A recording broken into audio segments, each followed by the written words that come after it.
Hello, everybody. My name is Peggy Kilburn. I'm the Managing Director for the Hall of Fame Awards, and I am delighted to welcome you all here this evening for WITI's 17th Annual Women in Science and Technology Hall of Fame induction ceremony.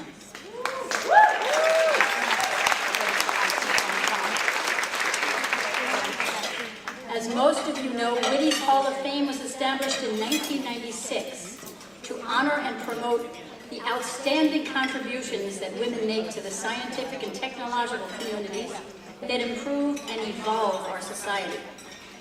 The four women we're saluting tonight are at the forefront of this evolution. They're sterling examples of women who have made an indelible mark and a powerful difference in the fields of science and technology. Without a forum like the WITI Hall of Fame, women who need to stand as role models for the next generation would get lost in the annals of time and history. You've probably noticed the inspiring details on these screens, paying tribute to the 89 alumni who have entered the Hall of Fame since 1996. These women set a high benchmark, and our 2012 inductees add substantially to their outstanding list of achievements. And now, it's my pleasure to introduce our Master of Ceremonies for this evening, Veronica Belmont. Veronica is heavily involved in the technology, social networking, and gaming space here in the Bay Area. Currently, she hosts 2 online video shows, Techzilla, a weekly tech help and how-to show, and The Sword and Laser, a science fiction and fantasy-based show and book club. Veronica also works as an advisor and a mentor to help startups. Veronica.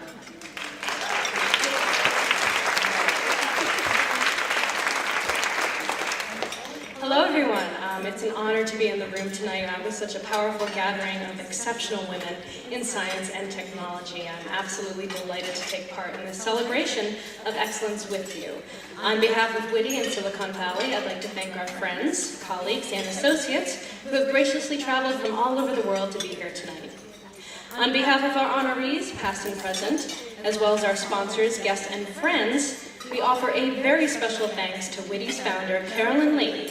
Carolyn, please stand.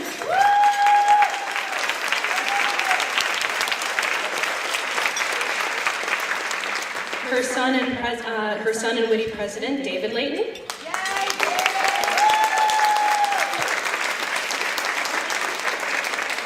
To WITI executive vice president, Michelle Weisblatt.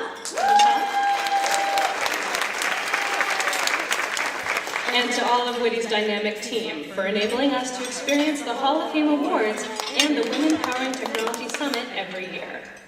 Producing an event of this magnitude is obviously a huge undertaking and a tribute to your passion, hard work, and unwavering dedication.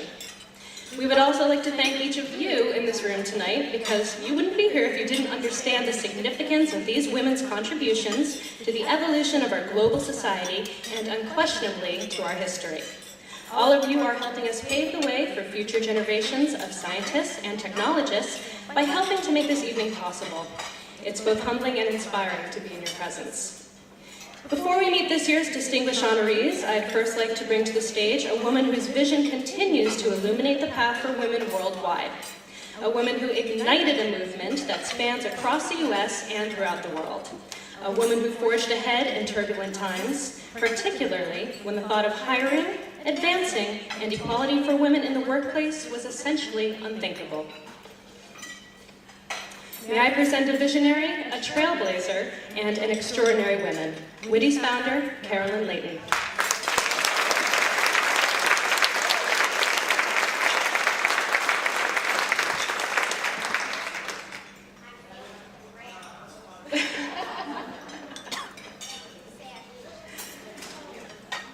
It's a very long ramp.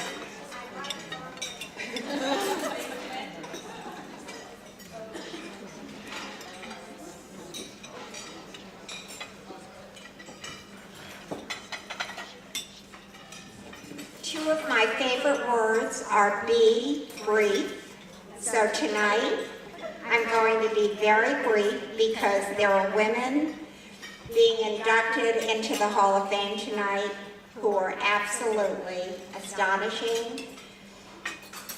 But the one thing I would like to share is every time we have a Hall of Fame ceremony, and I know some of you have been coming to every Hall of Fame since 1996, it just emphasizes my vision for what WITI was all about, and that is to recognize, promote, and honor women. So your being here means so much to me personally, and I want to thank you for giving the women being inducted tonight the respect and acknowledgement they deserve, because when you hear their stories, you'll appreciate what it took to get to be on the stage tonight. So thank you very much.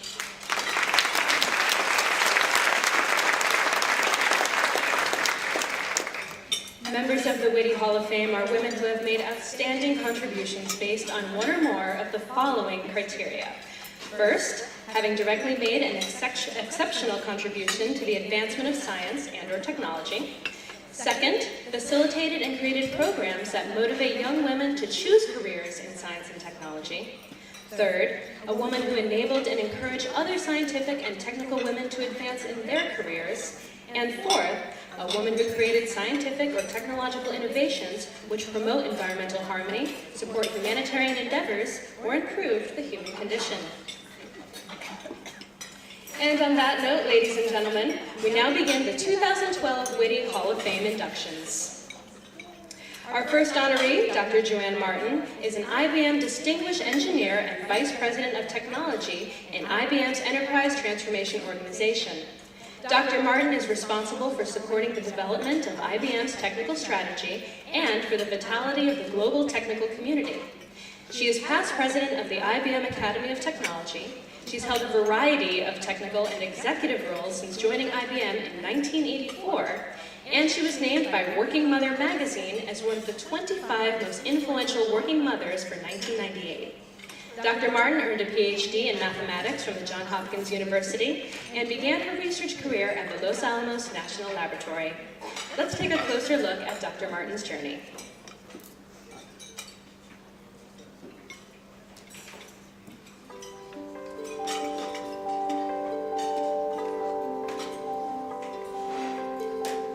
Congratulations, Joanne, on being inducted into the WITI Hall of Fame. This is a well-deserved recognition of your continued leadership, both to the technical team inside IBM and the greater industry. Congratulations, Joanne. You have been a major contributor to the ongoing success and leadership of IBM technology and innovation. You are a great technical leader, a wonderful role model, and a great mentor to our next generation. I just want to say how delighted I am and how inspiring this is for women, many women in IBM that you've touched. Thank you, Jen. I was really lucky. IBM's been terrific in a lot of ways. And as a woman, I wanted to take the job. I was excited by it. I also found out I was pregnant with my third child the week that I got my job offer. And so I said I couldn't do it right then. And so they waited, and I took the job a year later when I was ready. I was able to blend my home life and my career with the right support and the right sense that blending was a good thing to do. When I first came to IBM from Los Alamos, I had advice from a mentor who said, of course you should go there. It's where the eagles are, and you'll learn to fly. She was not afraid to ask the tough questions and make things happen. She's been a change agent for just about every instance that I've been working with her. She's definitely somebody that's been key to a lot of people's success and the corporation's success as well. Joanne has been consistently recognized by her peers, including becoming only the second woman ever elected president of the IBM Academy of Technology. One of the really strongest benefits to being at IBM to me is that I've been able to make those big leaps. After we had delivered the supercomputer and made some progress there, I was ready for another change. We were just getting started in really developing IBM.com, and so I was responsible for the delivery of our public commerce site at that time. I'm really proud of the influence that I've been able to have on the next generation. She challenged me to look at why we do not have women going into engineering, math, science, and not being attracted as much to this discipline inside of IBM. The problems of the world today are things that we can tackle, that we can make better, and women tend to like the notion of improving the planet. It's been an exciting set of opportunities to touch important areas in science and technology, to touch people, to interact with some of the best minds around, to be considered as somebody who has made a difference. It's a wonderful feeling.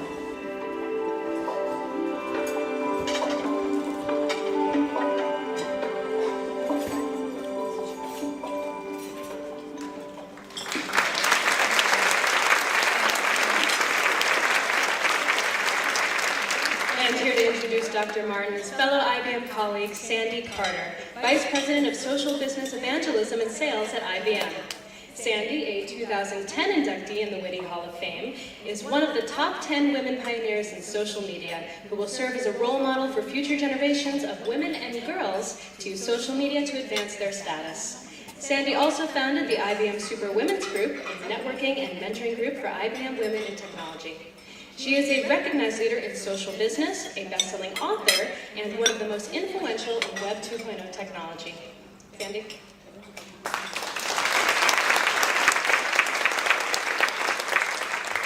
Okay, well, I am thrilled to be here tonight to introduce both a colleague and a friend.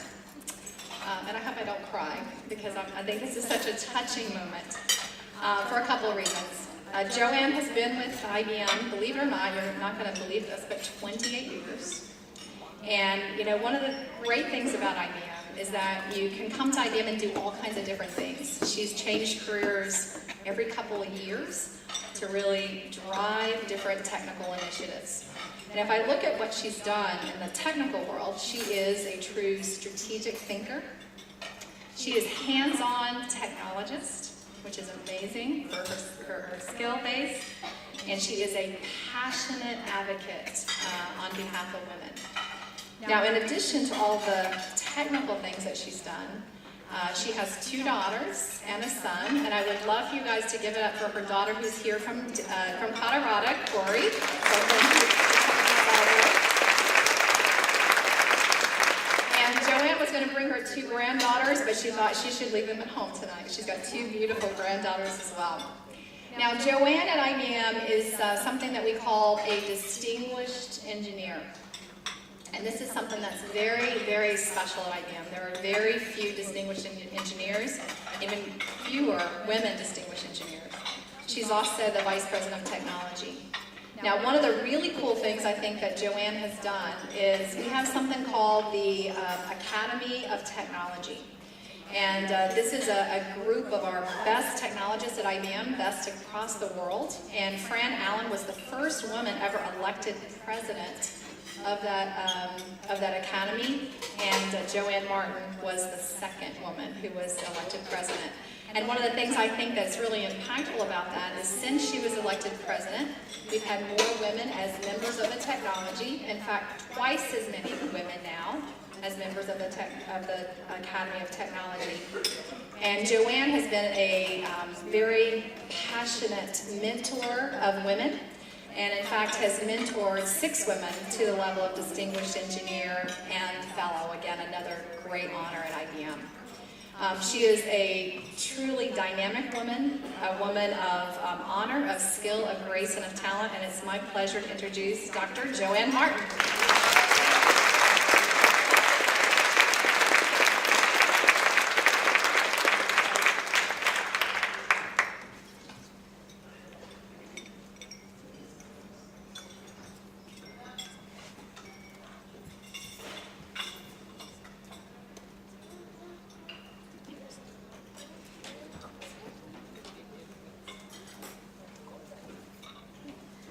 Thank you. One of my favorite authors for a long time is Anna Quinlan, since she had a column way back talking about life in the 30s when she was 30 and so was I. She's just come out with a memoir, and it's called Plenty of Candles, Lots of Cake, or the other way around. And it's wonderful. And I want to say one thing that she said. So in there she says, we were the heiresses to a women's movement that had broken open the world, but we were completely making it up as we went along, at work, at home, in our own minds, trying to be both our mothers and our fathers simultaneously, and it wasn't easy. One of the great unspoken effects of all this was a vast loneliness that went untouched because it went undiscussed. We were all a little happy, a little crazy, a little sad and a little confused, and we all thought it was just us. That's what makes life so hard for women, that instead of thinking, this is the way things are, we think it's the way we are. My first time at WITI was somewhere in the late 90s, and it was the first time that I realized it wasn't the way I was, it was the way we are. It was empowering and wonderful to be in a room full of very strong women with careers in different areas, and it was amazing. I heard from the first woman who graduated from Georgia Tech, who was then a VP at a major aeronautical company, and she talked about things that I related to. She talked about how women have more words left at the end of the day than men do, and they've got to find a place to put them. She talked about needing to convince her male boss that when she wanted to talk about a problem, it didn't mean she wanted him to solve it for her. She just wanted to talk about it. I shared a panel. I was on a panel with another woman who talked about being the queen of outsourcing. And I thought about it, and I realized I kind of was too, and it gave me permission to take that on and own it, and not to be embarrassed that I paid people to do the things that I didn't think were the most important things in my life. And it was wonderful. And I think what I learned from that time, it was just from that one meeting, I learned that it was important as a woman to support myself by outsourcing where necessary, and to forgive myself. I was never going to be everything my mother was as a mother, maybe, and maybe I was never going to be everything as a professional that my father was, but I was going to do what I could do, and that was okay. So I'm grateful. I am very grateful for the parents that I have. My dad was a physicist, my mom was an English teacher, and I think I have a little bit of each of them. And what I know I have from them is a sense that I can do anything because they were sure I could do anything, and my parents couldn't be wrong, so I must have been able to. I'm also glad that we're past so many firsts and seconds. On another event, I met Sally Ride, the first woman in space, and I am in awe that tonight one of the fellow inductees is the president of SpaceX. I just can't even believe that myself. It's amazing. I think it's very cool that today's boys might grow up wondering if they could ever be Secretary of State, when you think that Madeleine Albright, Condoleezza Rice, and Hillary Clinton are the ones that they might be thinking of in their memory. I'm really grateful for the opportunities I've had, and I'm really grateful that my daughters and my granddaughters won't be thinking about firsts or seconds, because women being all the things that we've been able to be, will just be the way things are. So I thank you tonight, and I'm really pleased to be here. Thank you.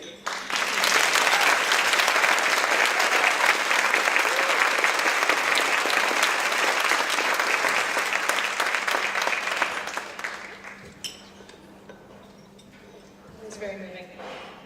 Our next honoree is Dr. Genevieve Bell, an Australian-born anthropologist and researcher and director of user interaction and experience at Intel Labs, and a fellow steampunk aficionado.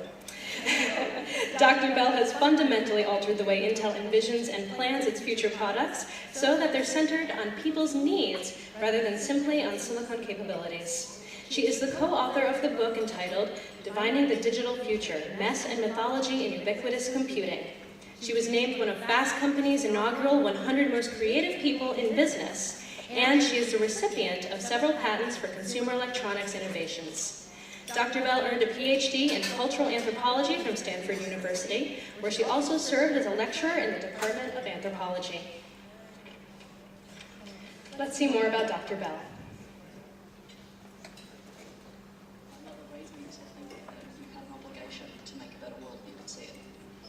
Really strong sense of service, that the world needed changing, and if you could see a way to do it, you should be doing it. My name's Genevieve Bell, and I'm an anthropologist. I work at Intel. I drive one of Intel's research and development labs, and my job is to reinvent the way we experience computing. No small task. The logic of anthropology was the logic of my life. I mean, it's what I've always done. I've always been in places that weren't necessarily the places I was from. My mother's an anthropologist. I grew up on her field sites in central and northern Australia in the 1970s and 1980s. And we ended up 300, 400 kilometres north of Alice Springs in this tiny Aboriginal settlement. And my mother was asking this little girl, who's in charge of you? And this little girl looked at my mother and dug her feet into the ground and said, I've been boss for myself. And I remember thinking, oh my God, what an answer is that? And what that is to aspire to be your own fully independent, self-determining human being. She was tiny, right? She was like my size. And I remember just going, okay, I want that. I want to be boss for myself. I ended up at Intel in the kind of way that only Australians really can end up somewhere. I met a man in a bar in Palo Alto, and he asked me what an anthropologist was, and I told him, and then he said, what are you going to do with that? And I told him I was teaching, and he said, but you could do more. And that was an extraordinary invitation. It was an extraordinary moment to kind of think, what does more look like? What would that be? If you could change the companies that made the building blocks of all of that, you could change the foundational companies, you could change the way they thought about what they were doing, their imagination of the project they were embarked upon, you could change everything. What a totally fabulous opportunity, right? And as the weeks turned into months, I discovered a couple of things about Intel. One was that I would go to meetings and I'd be the only woman. I couldn't pretend I wasn't female, because I clearly was, and there was no point in pretending that I wasn't. And as soon as I opened my mouth, it was really clear I was not an engineer. So I think I learned to start imagining those things were an advantage. I'm going to be the only woman in the room, and I'm going to be the only social scientist. What I say has to count. It's got to mean something, it's got to deliver something. I'm not going to waste it, right? If I've got an extra 5 seconds of someone's attention, I'm going to take it and run with it. It's really been about trying to make something better and different.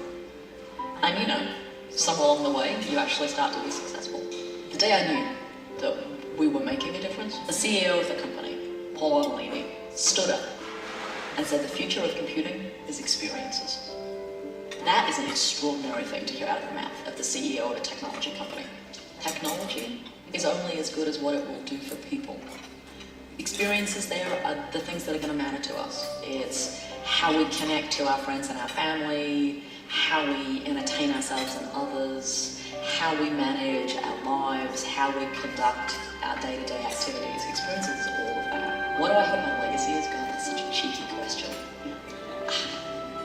I want to believe I changed the world. And more importantly, that I made it possible for all of other people to do that too. Because it shouldn't just be about you, right? It should be about making the space for all of others.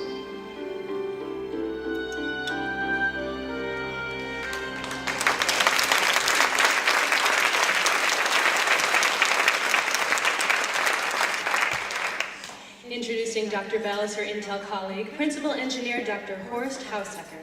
2 years ago, when Intel Labs established its Interactions and Experience Research Labs, known as IXR, it was a sign that the making of technology has profoundly changed. It's one thing to invent a machine or a process. It's another to make one that people want to use. And to do that, one must understand how people live their lives and what place technology occupies. That's the goal of Genevieve Bell's IXR Lab, and Dr. Haushacker oversees the lab's technology. Welcome.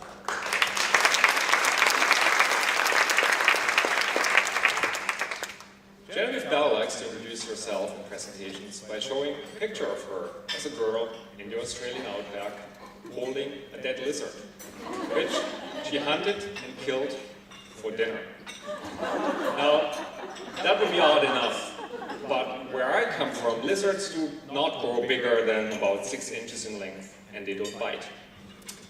As it turns out, in Australia they do both.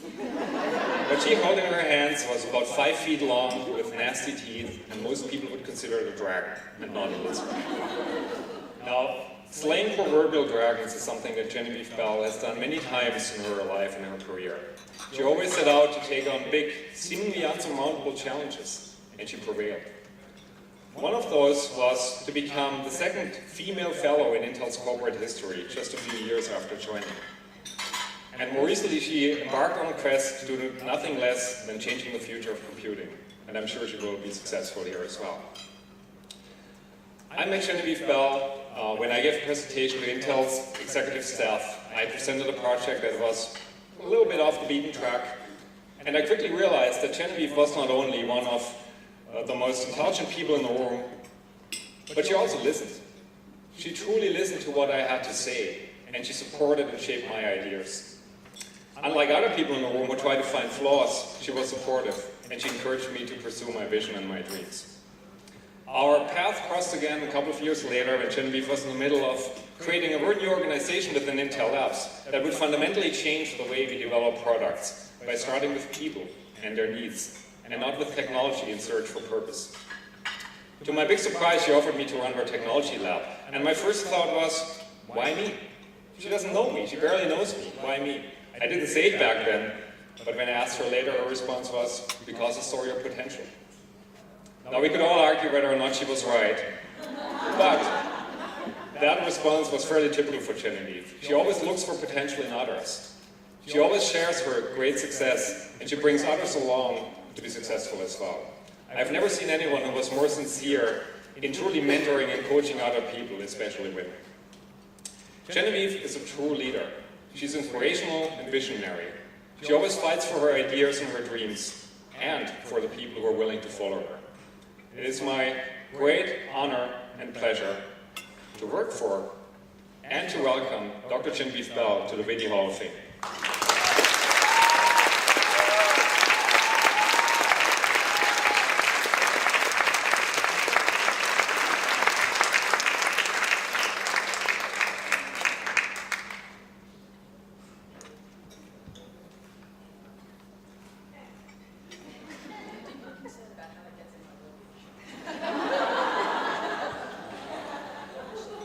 Horst and I were discussing earlier about how that's going to work as hand luggage. I'm fairly certain if I say it nicely, I can convince the man it's not a weapon. But I'm not sure. It could be.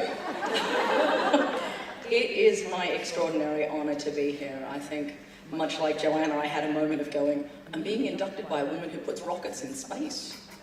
I am not worthy. And then I realized that one of the things about being a woman in the world, not even a woman in the tech field, is we all have that moment of thinking we're not worthy. And I think for me the extraordinary thing about being here is that you actually have to own that you are. And I think it's really nice to be in a room full of women who have either been inducted or one day will be. Because all of us ultimately are worthy of this. And I think the hardest thing sometimes about this is working out how not only to forgive yourself, but also to acknowledge what you've done and why that actually matters, and then to own it, and ultimately to, in some ways, catch up to yourself and what you have become. I was incredibly fortunate in my life. I'm not a STEM person. I didn't come up through the engineering ranks. My stories of being in graduate school are stories of being in a discipline where 70% of the people are women. And I went to a women's university before that. And I was raised by a radical feminist who believed in collectives. Hence my incredibly disruptive act of bringing a man to introduce me. I thought that was nice. Who works for me. Which is even better.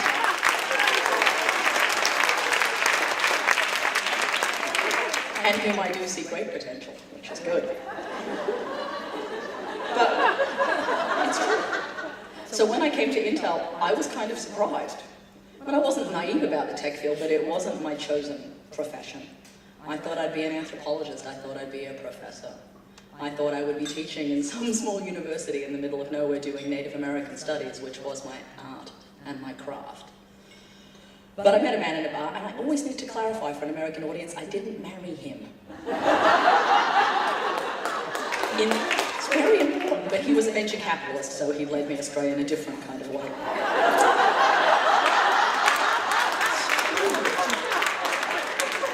And, you know, I was willing to be seduced by the vision of doing something different. And when I turned up at Intel, my new boss, who was amazingly enough a woman, and her boss a woman too, which was very unusual at Intel, After I survived Intel's obligatory training where I promised not to eat things off the fabrication plant floors, and I promised, not to do anything insane with large bits of machinery that to this day I've never seen, my new boss sat me down and said Intel needed my help with 2 things.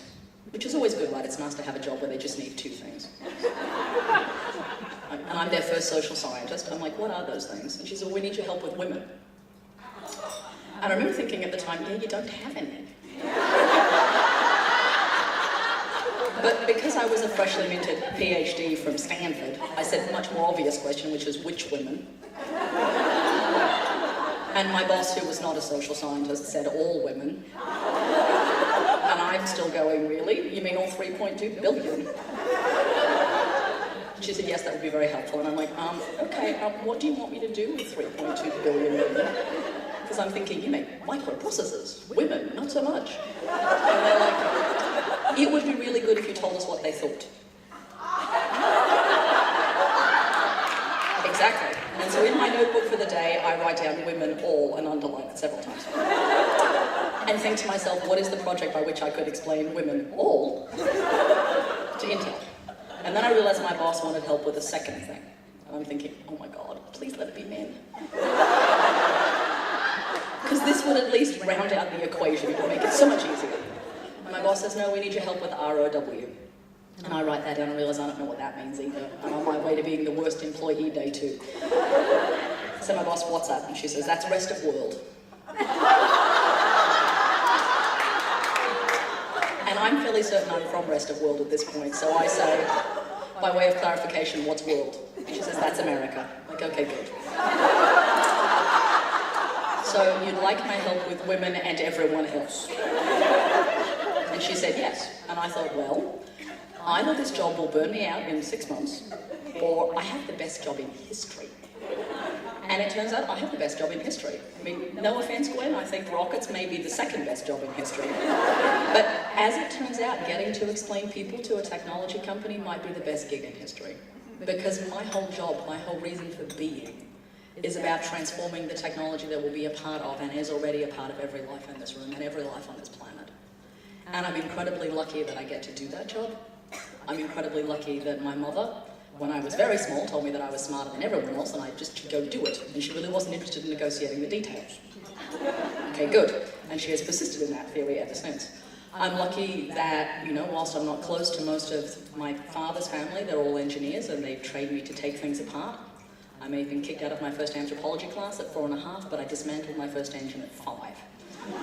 So I come by those skills honestly. And I'm lucky that I had extraordinary mentors in my academic career and my work career. I'm lucky that there have been people who wanted to participate in this. I'm lucky that I have a boss who 2 years ago took the biggest risk he's ever taken in his career. Something he didn't tell me at the time, which was good. But who now says he's having more fun than he's ever had. He does high-performance computing. And he thinks user experience is kind of nifty. And I figure that's kind of a win right there. And I'm incredibly lucky because I have 100 totally marvelous people who want to fight this fight with me. One of them is him. And there are 99 others who are nearly as fabulous. And when I think about what it will take for every one of us to own being successful, to own changing the world, to own making it better, there are 2 things I know. One is that every single one of us has to burn with a fierce purpose to do it. And the second thing is we have to know we're not doing it by ourselves. And for me, the nicest thing about being here is knowing that. So thank you.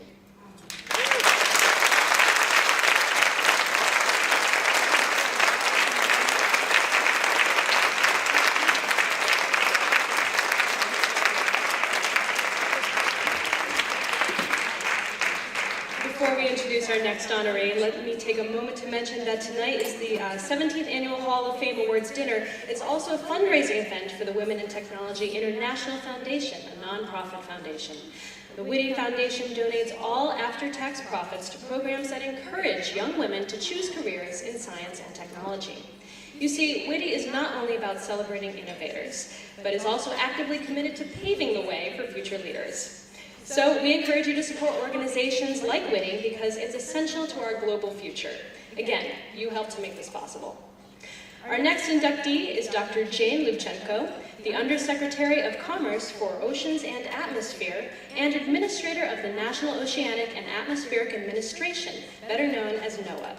Nominated by President Obama as part of his science team, Dr. Lubchenco is a marine ecologist and environmental scientist by training with expertise in oceans, climate change, and interactions between environment and human well-being. She has served as president for the American Association for Advancement of Science, for the International Council for Science, and for the Ecological Society of America. Before coming to NOAA, she co-founded 3 organizations that aim to communicate scientific knowledge to the public, policymakers, media, and industry. She also co-founded PISCO, the research consortium that studies the near-shore ocean along the coast of Oregon and California. Jane Lubchenco earned a PhD in ecology from Harvard University, where she also began her academic career as a professor. Let's see more about Dr. Lubchenco. Good evening, everyone. I'm delighted to receive this award from Women in Technology International. On this day, in 1919, Congress passed the law giving women the right to vote. Women stood up for that cause, just as Rosa Parks sat down for civil rights. Today, nearly a century later, we still see the power of women as catalysts for change. I believe that one of the qualities that shape women as leaders is their capacity for nurturing. My sisters and I were fortunate to have both parents serve in nurturing roles, and I benefited greatly from nurturing mentors throughout my life. Our ideas about nurturing have evolved in the century since my grandmother fought her way into medical school more than 100 years ago. Women have long been seen as nurturing mothers. Physicians like my grandmother and mother showed that nurturing could also mean nurturing people to health. And today, we live in a world faced with global challenges of sustainability.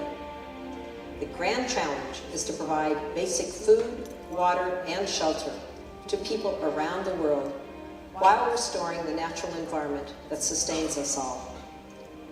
Sustainability is about nurturing. From the depth of the ocean to the surface of the sun, NOAA makes connections between climate, weather, oceans, and coasts. We integrate the science that tells us how the world works, and we use that science to protect lives and livelihoods. NOAA seeks to build a future where our grandchildren and their grandchildren can enjoy the beauty and the bounty of our oceans and coasts. At NOAA, our work nurtures our planet. I believe that women in science lead by nurturing. The future holds room for the nurturer in each of us. We must make room for other nurturers, women and men, who will be catalysts of change. In the end, our capacity to nurture is our destiny and our hope for a better tomorrow. Thank you all.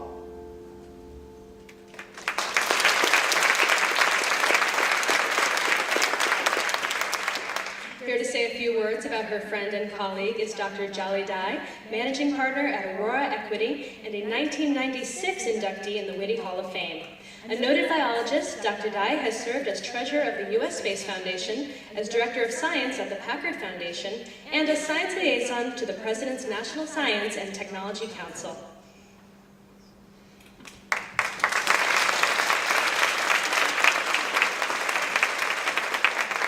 Thank you and good evening. I feel very fortunate and honored to be here, not only as a Hall of Fame member in good standing, I hope, Caroline, for 17 years, but also to say a few words about our wonderful nominee or awardee this evening, Dr. Jane Lubchenco. Jane, to put it simply, is a very special person in more than one way. You all have been in work environments where you see people move up the career ladder by basically having sharp elbows and being overly competitive and a number of other traits that are not totally attractive. In the case of Jane, she has reached the pinnacle of her career totally in opposite ways. She's done it with her sheer capacity and intelligence, with her total dedication to her profession and career, but most importantly, she's done it with grace and personal charm. And you know, she has succeeded magnificently in academia before getting to this high-level government position. She's always been one of the top academics in the country, if not the world, mostly because she has been able to bring very diverse group of people to work together on very important common goals. And of course, her focus has always been oceans, in a broader sense, science and technology, and in very personal way, girls and women in science and technology. And she has succeeded marvelously in all of them. So by having the capacity to bring different groups of people to work on common goals, I think Jane is a consummate politician. And I say that in the most meaningful and positive sense of the word, because Jane knows, understands, and practices the art of the possible. And it's with great pleasure that I contribute to tonight's introduction, and it's also another pleasure to introduce her colleague, Maria Ray, who would accept the award on her behalf. Congratulations, Jane. Thank you.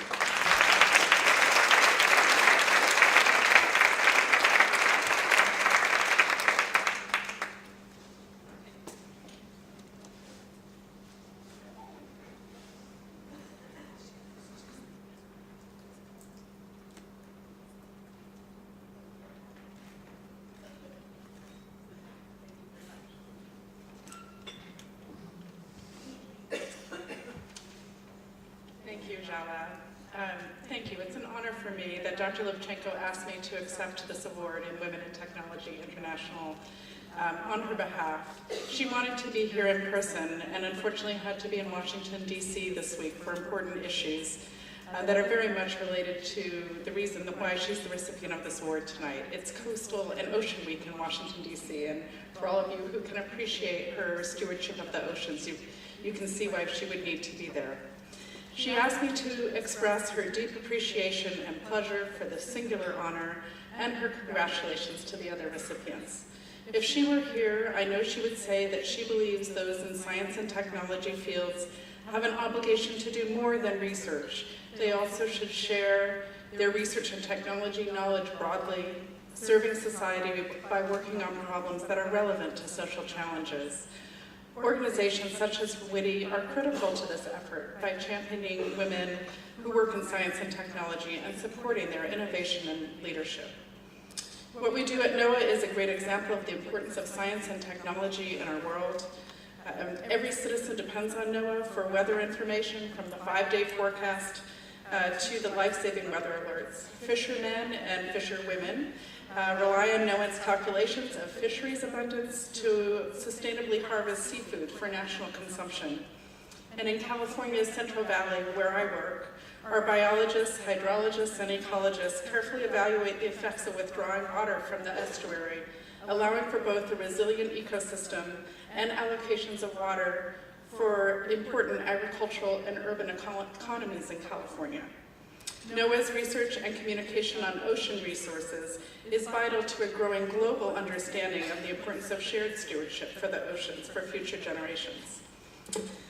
I've had the pleasure of getting to know Dr. Lubchenco through my work for NOAA's National Marine Fisheries Service and the actions we take for conservation and recovery of California's wild salmon that depend on a healthy Bay Delta estuary. Dr. Lubchenco has been called on many times to make tough decisions in favor of long-term protection of ocean and coastal resources. And from my perspective, she embodies scientific integrity in government decision-making. And because of her stellar credentials and finely honed communication skills, She inspires women and scientists throughout NOAA's organization to strive to do our best every day to bring excellence to our work and make a difference in the world through public service. And as a woman, I believe she brings a special focus on sustainability, scientific education, and stewardship for future generations, a perspective that inspires me and many other women in their careers.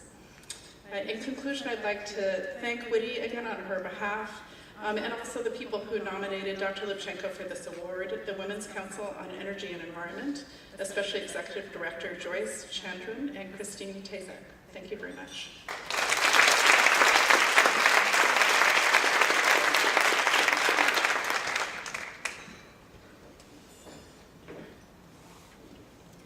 Our next honoree is Gwynne Shotwell, President of Space Exploration Technologies Corporation, better known as SpaceX, the cutting-edge company that designs and manufactures rockets and launches satellites into orbit. Ms. Shotwell joined SpaceX in 2002 and proceeded to build the company's Falcon vehicle manifest to over 40 launches. Previously, at the Aerospace Corporation, she managed a landmark study for the Federal Aviation Administration on commercial space transportation, and also completed an extensive analysis of space policy for NASA's future investment in space transportation. Ms. Shotwell participates in several STEM-related programs, including the Frank J. Redd Student Scholarship Competition, which raised over $350,000 under her leadership. She's authored dozens of papers on subjects ranging from conceptual small spacecraft design to re-entry vehicle operational risks. Ms. Shotwell received, with honors, her bachelor's and master's degree from Northwestern University in mechanical engineering and applied mathematics. Let's have a special round of applause to congratulate the president of the first privately owned company to visit the space station, deliver cargo, and return safely just this week.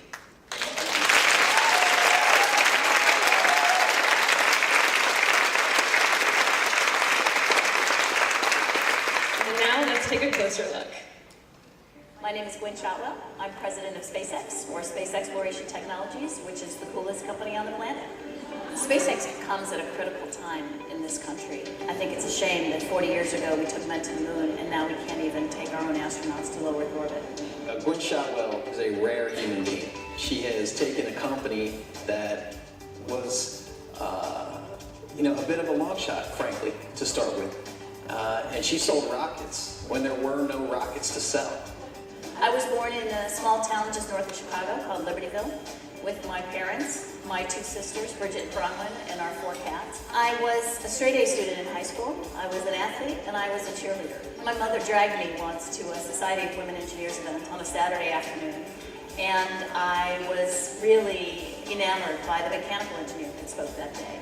I chatted with her after she spoke, and I thought to myself, sure, I could be a mechanical engineer. And that was the day I decided, and I haven't changed my mind since. I attended Northwestern University because I understand that it's not just the courses in math and science that make great engineers, it's the ability for them to think broadly. In 9 months, I finished my master's degree in applied math and ran into a former teaching assistant from my undergraduate days, and he said, you should come work at Aerospace Corporation. So I interviewed and got the job and went to Aerospace and was there for a decade. The programs that I liked most at Aerospace Corporation were those rapid turnaround programs where in a couple of years you could watch the design, the development, the test, and the execution of that mission.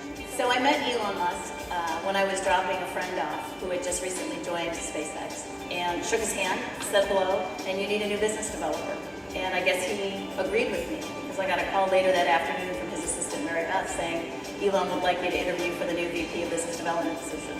She brings to it an energy and a vivaciousness that is much needed, and she comes with energy of thought, cleverness, approaches and innovations that most companies have not seen. There's 2 things I love about working at SpaceX. First is working with the extraordinary individuals that have dedicated much of their lives over the past decade or so to meeting our mission. And the second is watching a successful launch. Nothing can surpass that kind of joy. What do I do in my spare time? I don't have much of it, but I love spending time with my 2 kids. She's able to balance her work and home life in a way that's extraordinary. She keeps an incredible, aggressive schedule at SpaceX, and yet shows this profound devotion to family. I was chair of a fundraising event for students called the Frank J. Red Student Scholarship Program. I'm very proud of that. I did that for about 5 years and raised almost $400,000 to keep kids in technical education. I also volunteer at a local hospital. I work with women who are losing their hair to cancer. Get them a little bit more comfortable with their situation, and we try on hats and wigs and scarves and try to lighten it up. Very few people have this unique combination of engineering capability, business acumen, likability, and overall drive. And when you bundle those up into one in Gwynne, you've got somebody who is one of a kind.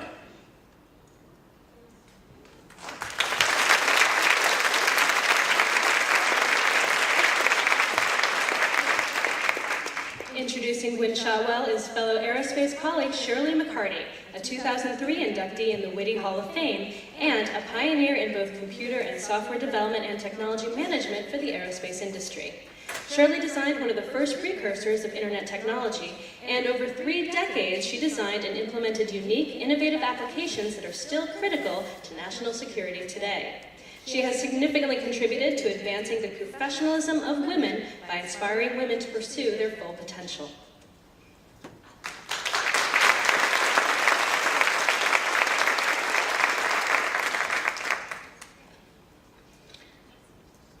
Something years ago, as Gwen said, she was Gwynne Rawlings, and her mom took her to a Society of Women Engineers outreach conference. The seeds for her space adventures were planted there, where she met a mechanical engineer, as she indicated, who became her role model. Hats off to Mom, who saw that Gwen got prepared to do great things, and great things she has done.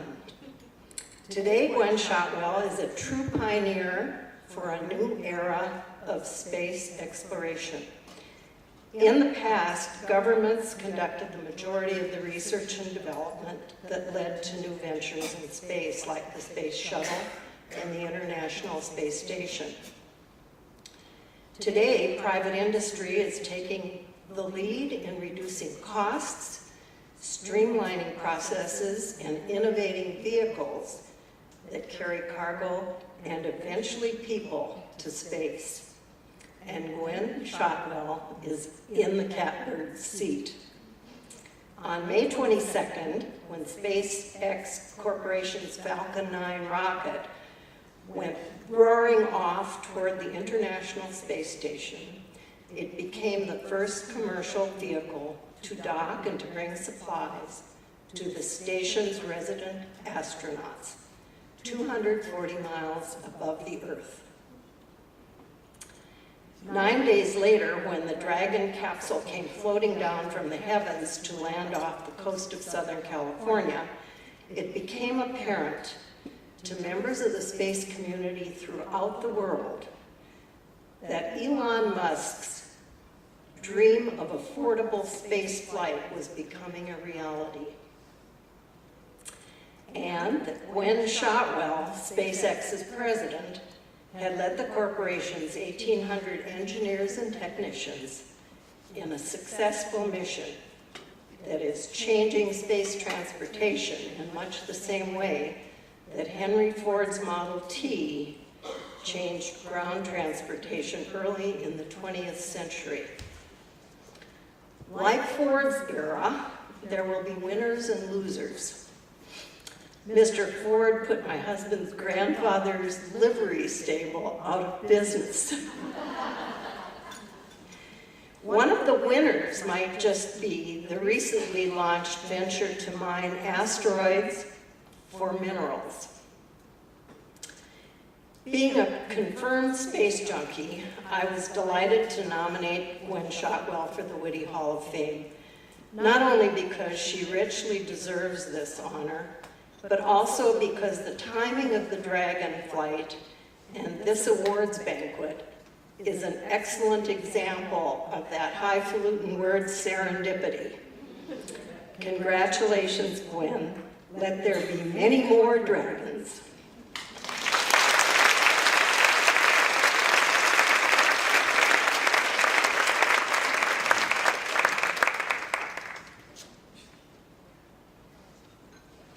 Shirley, do you mind if I give you a hug?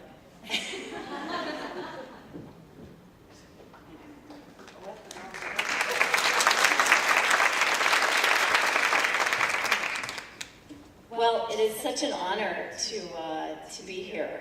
I've heard these great women that were inducted tonight talk about owning your success or owning your accomplishments. It's something very difficult, certainly very difficult for me. So I'm going to thank the people that have helped bring me here. First, Shirley McCarty, who did all the heavy lifting on the package and the nomination. That's a lot of work. And she has been an inspiration and a mentor to thousands of women. So thank you, Shirley. Yvonne Brill, who also supported the nomination. She couldn't be here tonight. She's on the East Coast, but it's really great to have these supportive women in your life. I wanted to thank Emily Shanklin and our intern Spencer Hochberg for doing that video. We were kind of in the middle of a mission and we were trying to figure out how to pull off a video, but they did. I think they did a great job. And for Tim Hughes, he works for me, so he had to be on it. I want to thank my family. They're incredibly supportive. My husband Robert, my daughter Anna, and my son Sasha. I hope they will be technologists in the future, but regardless, they'll be great at whatever they do. I want to thank my mother and father. My father's a neurosurgeon, was a neurosurgeon, and taught me a lot about hard work and sacrifice. And my mother, an artist, who saw in a little third grade girl that if she helped show the way, she could help bring me here tonight. Second to last, I want to thank the almost 2,000 folks at SpaceX who've been working their butts off for nearly 10 years to make history happen and help bring me here. And finally, the unnamed mechanical engineer. I don't remember her name, and I can't find her on the web. It was too long ago. It wasn't 20 years, Shirley, it was 30. Yes, 20-something plus 10. I'd love to find her and just let her know that it was that Saturday afternoon at Illinois Institute of Technology that showed a 15-year-old girl that it would be okay to be an engineer. So thank you very much. I'm honored.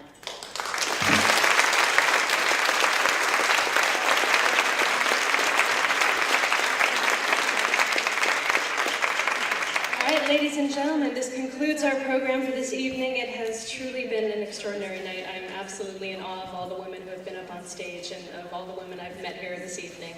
We hope to see you here next year for the 18th Annual Hall of Fame Awards during the 2013 Annual WITI Summit, June 2nd through 4th, here at the Santa Clara Marriott as we continue to make history. Thank you and good night.